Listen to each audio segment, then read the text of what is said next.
Better Teacher, Destiny's Child tribute group. Obviously I'll get the part of Beyonce, you can be Kelly, and we'll get someone else for the other one. No one really cares about it. Oh, sorry guys, welcome to Knock Maths Out the Park with me, Mr. Clark. I hope you are doing well today, and you're doing well hiding in my phone there. Subscribing to me, please. Red button down there somewhere.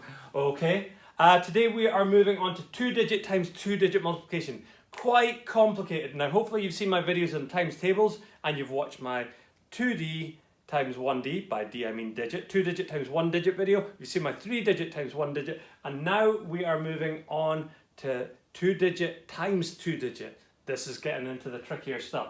So we have got our number. Now to save a bit of time today, I've set it out hundreds, tens, units.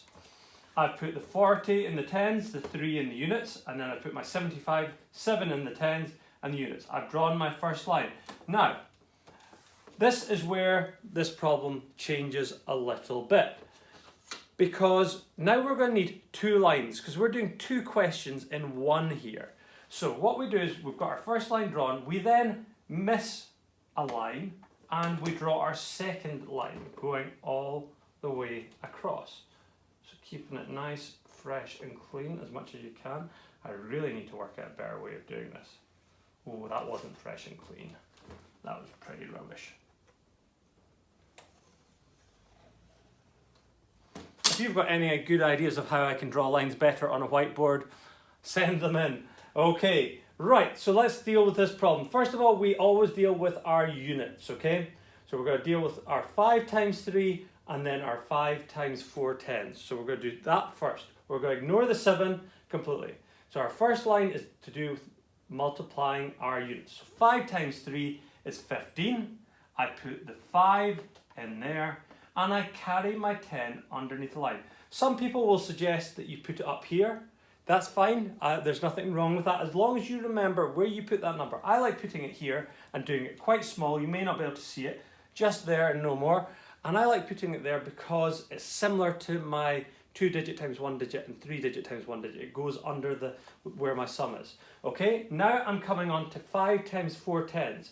5 times 4 tens, 5 times 4 is 20, so that's 20 tens. Okay, I'm only adding the word tens on the end, okay, because this is my tens column. Plus an extra 10 makes 21 tens in total, because 20 tens plus 1 10 is 21 tens.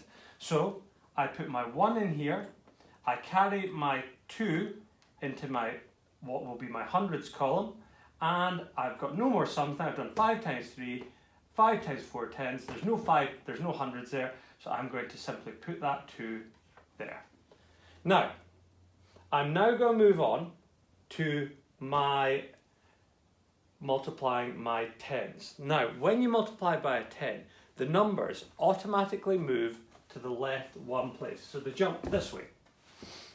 So, what we have to remember is that when the numbers jump to the left, it's going to leave a gap, and it's going to leave a gap in our units column. So as soon as you have one of these problems, you've automatically, on this second line, you've always got to put a 0.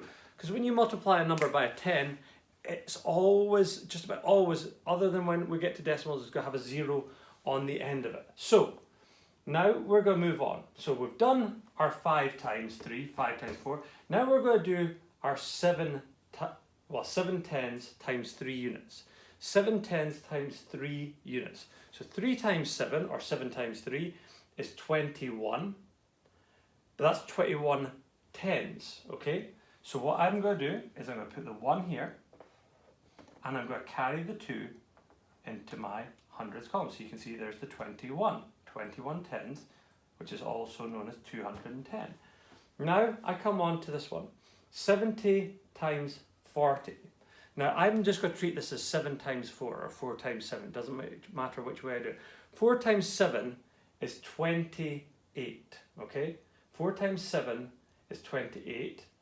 Now plus the extra 200 there, that will make 30. Now, I'm going to write just 30 here and pop it in. Now, sometimes I find it easier, to be honest, by the point where you're dealing with this many numbers, to start forgetting about it, as talking about hundreds and thousands. Just trust the maths, okay? So let's just go over that last bit again. Automatically put your 0. 7 times 3 is 21, so I put the 1 of the 21 there. Now that's 21 tens. And then I do 7 tens times 4 tens, which is going to be 28, but plus these extra 2, okay, it's going to make it 30. So there's our 30. Now the last job that you have to do is 5, you're going to do some addition again, some column addition. If you want, you can draw your little addition symbol in there. 5 add 0 is 5. 1 add 1 is 2. You don't need to add these ones that we had, all the numbers carried, we just forget about them now. And 2 add 0 is 2. And 3,000, plus there's no other thousands there. So there's my answer, 3,220. I have knocked that problem out the park. There's a lot of work in this. You might want to watch this video a few times through and then practice it. Okay, so hopefully you made your mathematical dreams come true. Please remember, subscribe on the red button that's below there. Also, I'm now on Twitter, Instagram and Facebook. So search for Knock Maths Out the Park. You don't need to put my name, Mr. Clark, but Knock Maths Out the Park. Also, if you need to get in touch with me, you can email me at knockmathsoutthepark@gmail.com, and you can give me any kind of comments of things you'd like to see coming up in future videos. Oh, that's a 6-minute 30 video. Okay, let's try and wrap this up now. Yeah, hopefully with that, it brings you one step closer. You know it, Dave, to becoming one step closer to becoming the Beyonce of maths. Catch you guys later. Bye-bye.